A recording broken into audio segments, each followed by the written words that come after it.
such that goods market is in equilibrium, such that goods market is equilibrium. ठीक है, मैंने बताया था कि आपने पढ़ा हुआ है. Let's come to the money market and LM curve. मैं एक बार आपको दिखा देता हूं कि कहां हमने हमारी जर्नी चली है अभी तक. बच्चों, मैंने आपको ये चीज एक ग्राफ दिखाया था, एक ये माइंड मैप दिखाया था, फ्लो चार्ट दिखाया था कि there are two kinds of market. One is asset market, other is goods market, and we are done with our goods market, that is AD and AS. इससे हमने IS derive कर लिया है, और इस पे जो इफेक्ट पड़ने वाला है वो हम देखेंगे आगे. फिस्कल पॉलिसी इफेक्ट पड़ेगा, ये बात की बात है. अभी मैं इसके सेकंड पार्ट पे आया हूँ, which is asset market, money market और bond market. Money market and bond market, money market and bond market. ठीक है, इससे हम एलएम कर्व ड्राइव करने वाले हैं.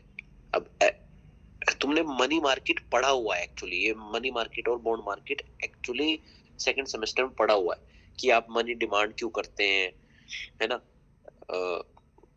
मनी सप्लाई आप कांस्टेंट लेते थे, और मनी मार्केट इक्विलिब्रियम आपने ड्राइव किया था. क्योंकि मैं भी पढ़ाता हूँ उन बच्चों को, तो मुझे पता है आपने कितना पढ़ा हुआ है. तो आप ऐसे मनी मार्केट इक्विलिब्रियम में आपने कुछ एक ऐसा ग्राफ किया हुआ है. ये आपका मनी सप्लाई कर्व होता था, ये आपका मनी डिमांड कर्व होता था, और मनी डिमांड मनी सप्लाई से जहां मिलता था उसको हम रेट ऑफ इंटरेस्ट कहते थे, है ना. ये आपका मनी मार्केट का इक्विलिब्रियम होता था. मनी सप्लाई ऐसा बनता था, मनी डिमांड कर्व ऐसा बनता था, और ये आपका रेट ऑफ इंटरेस्ट आ जाता था. Isn't it? खैर, yes, मैं फिर भी आपको ये मान के चलूंगा कि आपने नहीं पढ़ा हुआ होगा, और कोशिश करूंगा कुछ हद तक समझाने की जहां तक बताया जा सकता है. Now the name of the curve is LM, and the full form of L and M is L stand for liquidity and M stand for money. That is liquidity money. Liquidity money. LM is liquidity money. When you say liquidity, तो आपका मतलब होता है आपके पास ready cash कितना है, ready to use cash कितना है. ठीक है, लिक्विडिटी है ना, लिक्विडिटी कि आपके पास आपकी जो मनी है, आपकी जो एसेट है, वो लिक्विड फॉर्म में कितना है. जैसे प्रॉपर्टी जो होती है वो लिक्विड नहीं होती, है ना. तो लेकिन जो बैंक में बैलेंस होता है वो लिक्विड होता है, या कैश इन हैंड होता है वो लिक्विड होता है. बॉन्ड में होता है वो फिर भी सेमी लिक्विड होता है, क्योंकि आप बॉन्ड को सेल और वो कर सकते हो. लेकिन अगर आपकी प्रॉपर्टीज रियल एसेट में है तो वो लिक्विड नहीं है, उसको समय लगेगा आपको डिसोल्व करने में. ये सुन लो, तो लिक्विडिटी मनी. ओके, नाउ हम अपने बैंक से पैसों की डिमांड कब करते हैं. मतलब मैं इसको समझाने के लिए, लिक्विडिटी को समझाने के लिए, I need money supply thing, मुझे मनी सप्लाई की जरूरत पड़ेगी, मुझे मनी डिमांड की जरूरत पड़ेगी. I need money supply and I need money demand. I need to understand these two things. The control of money supply is with whom? Money demand. The control of money supply is with money demand. So central bank. Thus control of money supply is with central bank. In our case, it is RBI. Money supply का control किसके पास होता है? Money supply का control central bank के पास होता है किसी भी देश में, और जो कि हमारे देश में आरबीआई. मनी सप्लाई को कम और ज्यादा करने की अथॉरिटी किसके पास है? सेंट्रल बैंक के पास है. पर मनी डिमांड, पैसे की डिमांड कितनी होगी, इसका कंट्रोल किसके पास होता है? पैसे की डिमांड करते हैं लोग. तो इसके कम ज्यादा किसके, कौन करता है? लोग करते हैं. ये इसको कम या ज्यादा करते हैं. ठीक है, मनी की सप्लाई का कंट्रोल किसके पास है? आरबीआई के पास है. वो इसको ये कम या ज्यादा करती है. आर यू गेटिंग मी और नॉट? Yes sir. ठीक है, अब मनी डिमांड हम देखते हैं कि हम मनी की डिमांड कब करते हैं. लोग डिमांड फॉर मनी कब करते हैं? लोग डिमांड फॉर मनी कब करेंगे? नाउ प्लीज, व्हेन आई से demand for money, when I say demand for money, I mean demand for real money balance. When I say demand for money, I mean demand for real money balance. Now what does it mean? Real money balance. Real money balance या real money demand? What is real money balance? What is real money balance? Sir जो cash है या फिर नहीं नहीं नहीं, real money balance मतलब nominal money upon में प्राइसेस। सपोजिंगली आपने 100 रुपए डिमांड किए, तो हम 100 रुपए नहीं ले रहे। 100 रुपए तो नॉमिनल मनी है। 100 रुपए में आप कितना सामान खरीद सकते हो, हम उसको लेते हैं। आपको पता है रियल और नॉमिनल में क्या डिफरेंस होता है? नहीं पता? मैं फिर बताऊंगा उसी कंटेक्स्ट में। जी सर। पता है नहीं पता, ये बताइए रियल और नॉमिनल में डिफरेंसेस। सर क्लियरली मालूम नहीं। चलिए ये समझिए, गिव मी अ मिनट।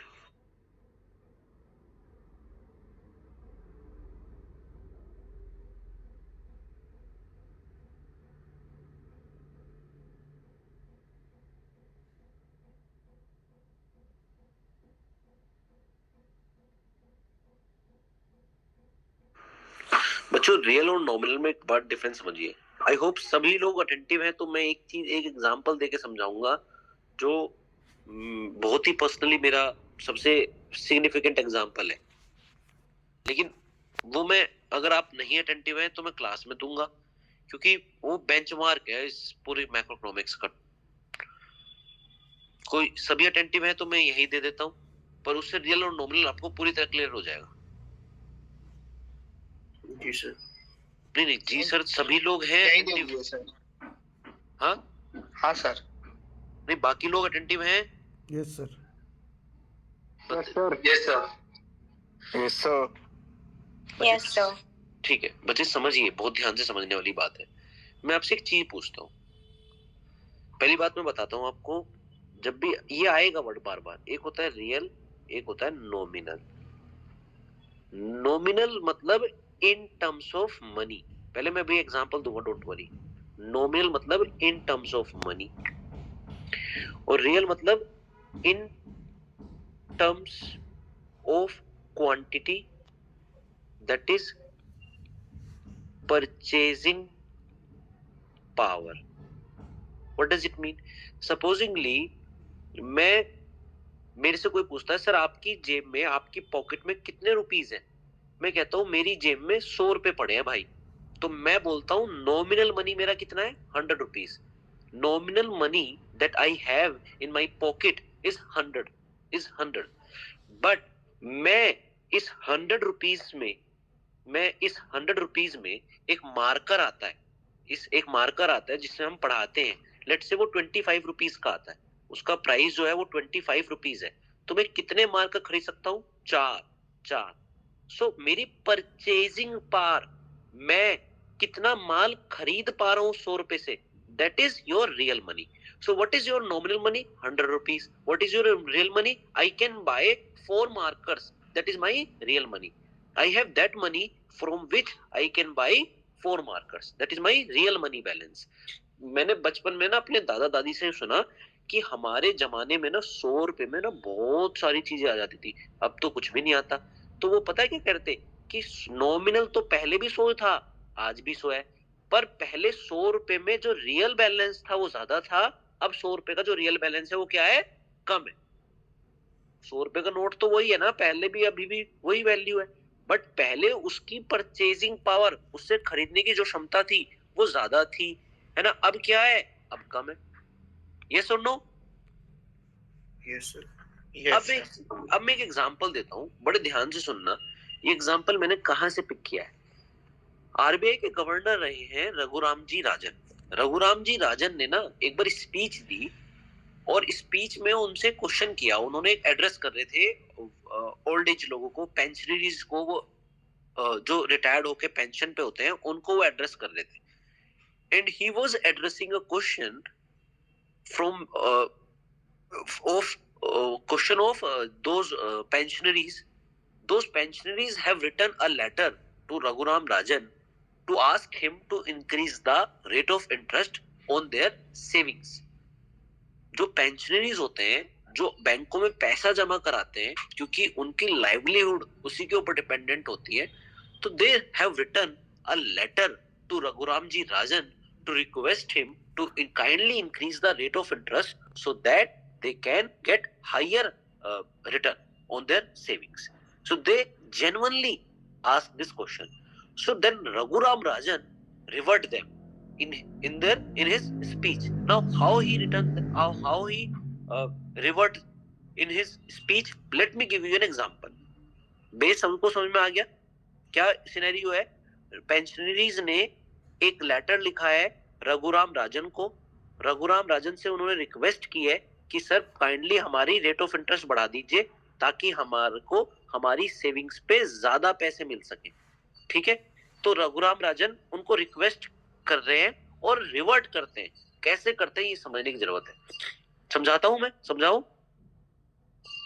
हाँ सर. सपोज करिए आपके पास 1 लाख रुपीज है. Supposedly you have 1 lakh rupees. I know कि मैं इसको समझाने में, इस टॉपिक को समझाने में 15 मिनट खर्च करने वाला हूँ, है ना. And it may not come in your exam but it will clear you your concepts, your basics, your fundamentals regarding your macroeconomics. बहुत ही इंपॉर्टेंट टर्म आती है रियल नॉमिनल, बार बार आती रहती है. बच्चे कर लेते हैं हाँ रियल ठीक है आता है, मेरे को नॉमिनल आता है, बट ये समझने की जरूरत है. Supposedly you have 1 lakh rupees which you can invest in project A and project B. In project A and in project B. This data which I am writing over here, I have taken this data from Raghuram Rajan speech itself. Now, suppose project A offer you 10% rate of interest, whereas project B offer you 8% rate of interest. In which project you will invest your money? Yes, बताइए. ए में sir. ए. बाकी लोग, मुझे सबसे सुनना है तो आगे बढ़ूंगा मैं. 10%. 10%. सर बट टाइम सेम है अभी सेम है. एक साल के बाद ए भी 10% रेट ऑफ इंटरेस्ट देगा और बी 8% रेट ऑफ इंटरेस्ट देगा. सब कुछ सेम है. अब सर ए में प्रियेश, आर्ची, आदित्य, ईशु. प्रिया सर ए में. अब लेट से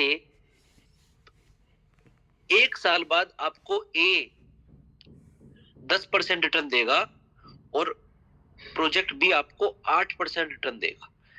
लेकिन ए प्रोजेक्ट में इन्वेस्ट जब आप करोगे तो इस ड्यूरेशन में जो इन्फ्लेशन आ जाएगा वो 10% का आ जाएगा. महंगाई इन्फ्लेशन 10% से आ जाएगी. मतलब चीजें 10% से महंगी हो जाएंगी. और प्रोजेक्ट बी में जब आप इन्वेस्ट करोगे तो आपके देश में महंगाई 5.5% से आएंगी. 5.5% से आएगी. So in which project now you will invest? सब project B. Sir B. Archi, Priyesh, Aman. B sir B.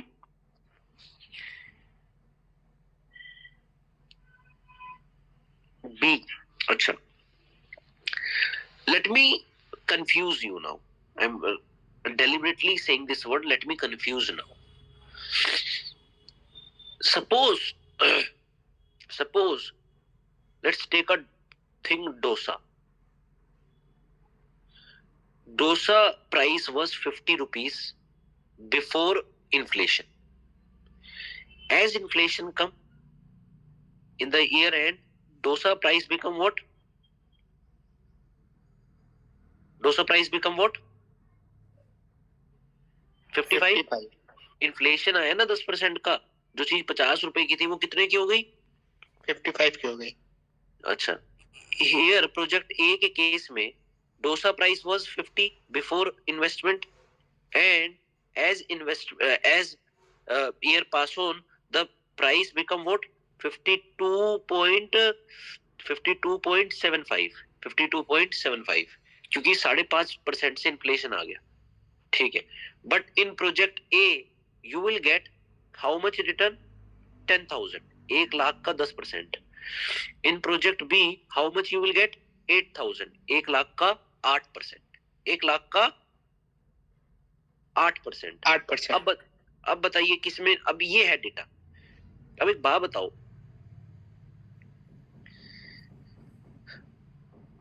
Investment करने से पहले अगर आप 1,00,000 रुपए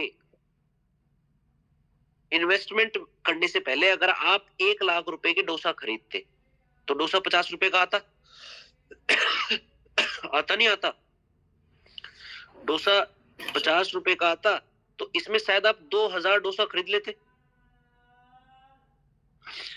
इन्वेस्टमेंट करने से पहले आप कितने डोसा खरीद पा रहे थे? 2,000. प्रोजेक्ट ए के केस में आपके पास कितने रुपए आ गए हैं? 1,10,000. 1,00,000 तो प्रिंसिपल मिला, 10,000 रुपए क्या मिला? इंटरेस्ट. लेकिन चीज भी महंगी हो गई है, तो कितने डोसा खरीद पाओगे? 11 से 1. Still 2,000 only. क्या बेकार की कैलकुलेशन है? एक साल पहले भी मैं 2,000 डोसा खरीद पा रहा था. मैंने 1 साल वेट किया डोसा खाने का, मैंने उस पैसे को इन्वेस्ट किया, I get some return, but still I can only buy 2,000 dosas. Yes sir. So ये तो बेकार रहा. Let look at now project B. How much I have in the end of the year, at the end of the year? 1,08,000, 1,00,000 रुपए principal, 8,000 रुपए ब्याज. Yes. चीज कितने की हो गई है? 52.575. कितने डोसा खरीद पाओगे? एक बार डिवाइड करके कोई बताएगा मेरे को? Yes sir, 2047. 47 पॉइंट समथिंग आ रहा होगा, 47 ही लिख लीजिए. 0.39 आ रहा है सर, लेकिन ठीक है, 2047. तो this is better now, this seems better. Like now look Yes, at the scenario. In the beginning it seems project B is giving you less rate of interest and project A looks more attractive because it was giving you higher rate of interest. This is the scenario, this is the problem with Indian citizens, Indian households. They look at only rate of interest. So more or less they only invest in project A and they end up getting nothing. They end up getting nothing. Rather we should look at real things and how we get. देखो, अगर आप nominal के base पर decision लेते ना तो यहाँ 10,000 रुपए मिल रहे हैं, यहाँ 8,000 रुपए मिल रहे हैं, तो आप ए चूज कर लेते. लेकिन आपने जब रियल के बेस पर डिसीजन लिया तो आपने कहाँ इन्वेस्ट करा? बी में, प्रोजेक्ट में. तो इसके लिए एक फॉर्मूला दिया सिंपल, आपको हर बार ये करने की जरूरत नहीं है. वो कहता है कि एक फॉर्मूला होता है R, real rate of interest, that is nominal rate of interest minus inflation. ये मैं क्योंकि ये टॉपिक पढ़ा रहा हूं इसलिए मैंने अभी बता दिया. प्रोजेक्ट ए के केस में रियल रेट ऑफ इंटरेस्ट कितना है? 10% minus 10%, that is in real terms you are getting 0. Yes, 2,000 पहले, 2,000 अब, तो yes I am getting 0. Whereas in project B, how much you are getting? 2.5. 8% minus 5.5%. Yes, I am getting 2.5%. Yes, sir. Yes or no? Yes, sir. So this is the significance of real and nominal in your life. Kindly look into only real variables, not just at nominal variables. And how you get real variables? How you get real variables? By looking at price level as well. By looking at price level as well. So अगर मैं देखूं कि मेरी जेब में 100 रुपए है तो मैं नॉमिनल की बात कर रहा हूं. लेकिन अगर मैं ये कहूं कि मैं 100 रुपए में 25 रुपए वाले मार्कर कितने खरीद सकता हूं? That is only 4. तो I have only money that can buy 4 markers. So that is in terms of real. तो जब मैं बोल रहा हूं ना यहाँ पे demand for money is a demand for real money balance, तो मेरा मतलब एम से नहीं है, मेरा मतलब एम अपॉन ई से है. देखो ये समझाना था, इसलिए मैंने आपको इतनी कहानी बताई है. यस और नो? यस सर, ठीक है. Yes sir. रियल मनी और नॉमिनल मनी में डिफरेंस समझ में आ गया। तो जब भी हम यहाँ डिमांड फॉर मनी की बात करेंगे तो किसकी बात करेंगे? Demand for real money. And what is real money? Money upon price. Money, nominal money upon में price. Let me give me a moment, let me share you that video. अब आप उसके बाद ना ये वीडियो जरूर देखना।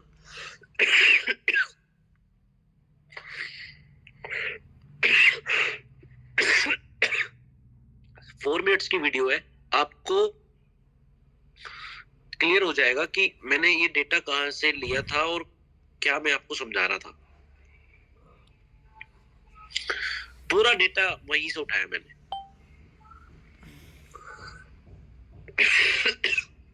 मैंने शेयर कर दिए, क्लास एंड होने पे आप ये देख लेना। नाउ डिमांड फॉर मनी हो गया।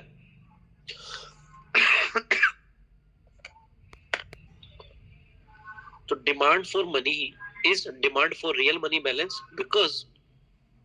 because people hold money for what it will buy.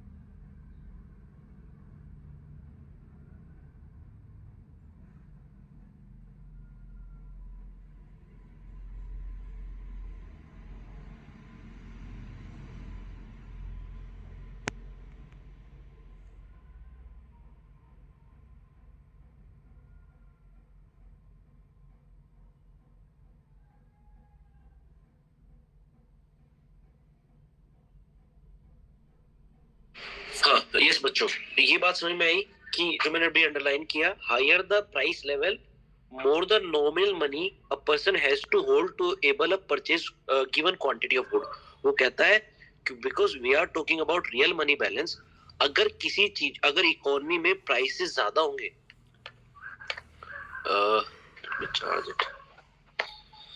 अगर इकोनॉमी में प्राइसेस ज्यादा होंगे तो इंडिविजुअल को ज्यादा पैसा होल्ड करना पड़ेगा।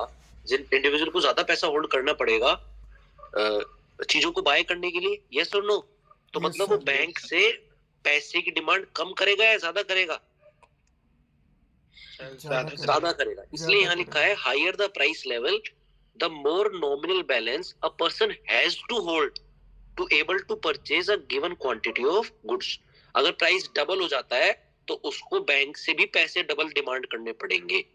Yes yes sir. Yes sir. ठीक है, आगे चलते हैं। ये हो गया। अब ये जो आगे है वो सब समझ में आ जाएगा, डोंट वरी। नाउ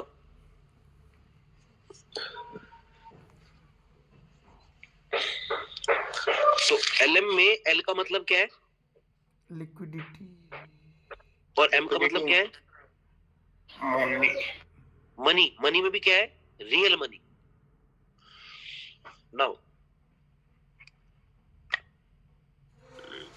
थोड़ा लेट चार्ज हो रही है, कोई बात नहीं। नाउ बच्चों आपकी स्क्रीन पे ना एक इक्वेशन आ रही होगी जो लिखी हुई है कुछ ऐसे, L equals to K Y minus H I, है ना? ये लिखी हुई है L equals to K Y minus H I. L stand for liquidity, Y stand for income, I stand for interest rate. Please now sir वो छोटा हो रहा है, दिखाई नहीं दे रहा अभी।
सॉरी मेरा माइक ऑफ था, मुझे ध्यान नहीं था। हाँ बच्चे, ये आपकी मनी डिमांड की इक्वेशन है। मनी डिमांड की इक्वेशन आपको ये बताएगी इसमें एम एल इज कि कितना पैसा डिमांड करते हो, which depends upon two thing, income and rate of interest. Income and rate of interest. Income है वाई, आई है रेट ऑफ इंटरेस्ट। इनकम के साथ कोई साइन नहीं है, मतलब पॉजिटिव रिलेशन है, और आई के साथ नेगेटिव साइन है, मतलब नेगेटिव रिलेशन है। के आपको ये बताएगा, के आपको ये बताएगा कि के बताएगा income sensitivity, income sensitivity of money demand, मतलब आपकी मनी डिमांड इनकम के साथ कितनी सेंसिटिव है। एंड एच आपको क्या बताएगा, एच क्या बताएगा, interest sensitivity of money demand. Money की डिमांड कितनी फ्लक्चुएट होती है इंटरेस्ट में चेंज आने से। ये सुनो, मैंने बताया वाई के साथ कोई साइन नहीं है, मतलब वाई और मनी डिमांड में पॉजिटिव रिलेशन होता है। What does it mean? if I write money demand over here and income over here, so I can say that there should be a curve like this. Yes, sir. If you have more income, you will demand more money.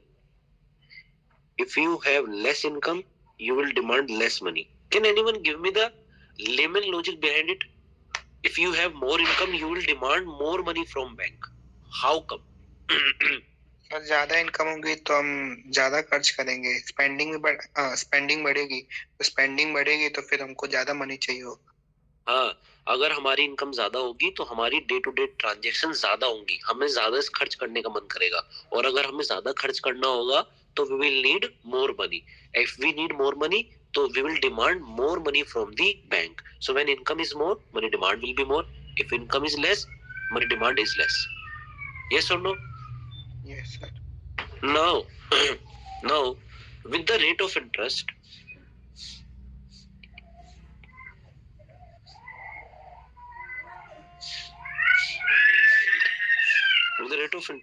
I am writing rate of interest over here.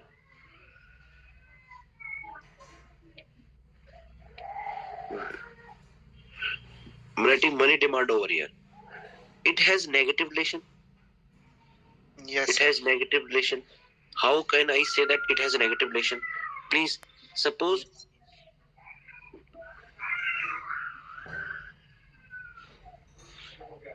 this is rate of interest and this is your money demand. Now, supposingly rate of interest increase. Bank is offering you more rate of interest. Will you demand more money or less money? sir, less. Less. You will try to keep money in your bank accounts only because it will give you what? More money in the future. हाँ. So rate of interest ज्यादा होगा तो money demand कम होगी, और rate of interest कम होगा तो money की demand ज्यादा होगी। बैंक कम रेट ऑफ इंटरेस्ट दे रहा है, इससे बेहतर है कि मैं अपना पैसा अपने पास ही रख लूं। Yes or no? Yes, sir. No. तो ये इक्वेशन सबको समझ में आ गई? सर अपने पास मतलब वो लिक्विड फॉर्म में है। लिक्विड फॉर्म में, क्योंकि बैंक जाके भी कन्वर्ट करना में समय लगेगा, तो इससे बेहतर सपोजिंगली, अब ध्यान समझिए, पिक्चर में से ना एटीएम निकाल दीजिए, फोन पे, गूगल पे, पेटीएम पिक्चर में से निकाल दीजिए। आपको एक्चुअली बैंक जाना है, बैंक में स्लिप फिल करनी है और उस पैसे को विड्रॉ करना है, या आपने बॉन्ड को जो कि इन्वेस्टमेंट किया है वो है आपने, उस पैसे को आपको बॉन्ड को कैश में कन्वर्ट करना है, तो it will take some time, it may include some transaction cost. हाँ, so if bank is offering you less rate of interest, why will you do all this thing? हाँ, अगर picture में आप ATM सोच के रहेंगे ना तो यार बैंक में ही पड़ा है, कोई बात नहीं, कभी भी निकाल लूंगा, अभी तो वो सिनेरियो आएगा। बट ये थियरी तब की नहीं लिखी हुई, पिक्चर में से एटीएम निकाल दीजिए, पिक्चर में से फोन पे गूगल पे निकाल दीजिए, यस और नो? समझ में आया? जी sir.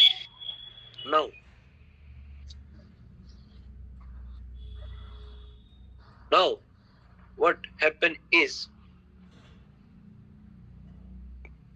now look at this graph. You have this graph. Money demand is your LKY minus HI. Suppose your income increase. Now this curve has two axes, y-axis and x-axis. Nowhere written as money. ये मैंने money वाला जब income के साथ यहाँ income लिखा हुआ था, यहाँ इनकम नहीं लिखा हुआ। अब मान लीजिए आपकी इनकम बढ़ जाती है, तो इस ग्राफ पे क्या असर पड़ेगा? इस ग्राफ पे क्या असर पड़ना चाहिए? शिफ्ट होगा। हाँ, अगर आपकी इनकम इंक्रीज हो जाएगी तो at same rate of interest you will start demanding more money. At the same rate of interest, you will ask for more money. Yes or no? So your money, this is your money demand when KYI minus HI. है ना? When your income increase, where YI is greater than Y. Yes or no? Yes sir. हाँ है ना? तो money demand पे कितना असर, ये कितना असर पड़ेगा मनी डिमांड पे? मनी डिमांड में कितना चेंज आएगा? मनी डिमांड में कितना चेंज आएगा? सर ये माइनस कर लेंगे, MD1 माइनस MD के डेल्टा वाई का। ये चेंज कितना होगा? के डेल्टा वाई। इनकम में देखिए इक्वेशन है ना ये, तो कितना मनी डिमांड में कितना चेंज आया, ये डिपेंड करता है कि इनकम में कितना चेंज आया था, वाई में कितना चेंज आया था, और के कितना सेंसिटिव है इनकम के लिए। yes. है ना? ठीक, तो मनी डिमांड में कितना चेंज आएगा, दैट डिपेंड्स अपॉन इनकम में कितना चेंज आया और के कितना सेंसिटिव है। यस और नो? तो ये ग्राफ आपके सामने ये है। आई होप मैं इसको क्लियर कर पाया हूं। ये है तब जब इनकम y थी और y1 थी, ये है तब जब इनकम बढ़ गई, y1 से y2 हो गई। ठीक है, और ये इस बीच की इतनी दूरी कितनी है? इनकम में जो चेंज आया इनटू के, whereas y2 is greater than y1. Yes or no? Yes sir. That's clear. ठीक है। नाउ एक होता है मनी सप्लाई। बच्चों, क्योंकि मनी सप्लाई, ये आपको बात समझ में आएगी कि इनकम के साथ पॉजिटिव रिलेशन होता है, रेट ऑफ इंटरेस्ट के साथ नेगेटिव रिलेशन होता है। ये बात क्लियर हो गई। Equation L equals to KY minus HI होती है। ठीक है, आगे चलते हैं बच्चों। हम मनी सप्लाई को एक्सोजीनियस मानते हैं।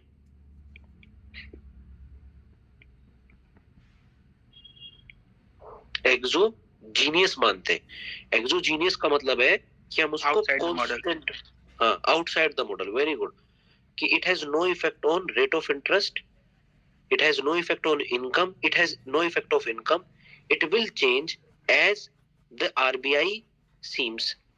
तो यहां हम मनी सप्लाई ले रहे हैं, and whatever the rate of interest, money supply will remain constant, same, whether the rate of interest this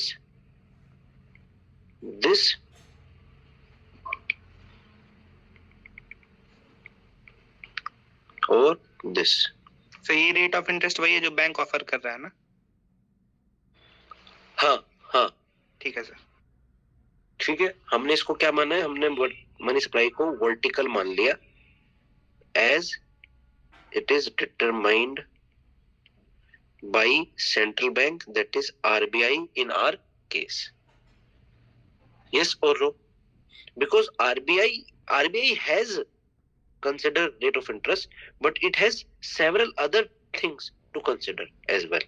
It will consider inflation as well. Yes sir. Yes or no? Okay, ये लिखा है यहाँ पे, supply of money is the quantity of money M is controlled by central bank. We assume the price level is constant at the P, so real money balance is M by P. So this is your m dash upon p dash, m bar upon में p bar. Yes. So now let's understand. अभी आपकी 1 बजे class है क्या? Yes sir. Class है सबकी? Shift हो गई है सर. Yes sir. अच्छा, कुछ लोगों की है सर. Yes sir. जी सर. एसी. अच्छा ठीक है. बच्चों आप लोगों को ना देखो, मुझे ना जब आपकी अभी तो एक क्लास में आपकी नहीं ले पाया कल. बच्चों आप लोगों को ना मेरे को कुछ जब ऑफलाइन शुरू हो जाएगा, अगर आप एक्चुअली पढ़ना चाहते हैं तो I will not take your class. आपको कुछ क्लासेस ऐसे भी अटेंड करनी पड़ेंगी जहां पे मैं आपको पढ़ाऊंगा, बट उसकी अटेंडेंस कुछ होगी नहीं. If you really want to cover these things, है ना, सो आई विल एक्सपेक्ट कि आप वो सब मेरे साथ कोऑर्डिनेट करेंगे, थोड़ा सा कोऑपरेट करेंगे. मैं सिखा सब दूंगा आपको. ठीक है. Okay sir. मतलब नॉर्मल क्लास के अलावा मैं बोल रहा हूँ. हाँ सर. चलिए अटेंडेंस बोल रहा हूँ. क्रिश दिवाकर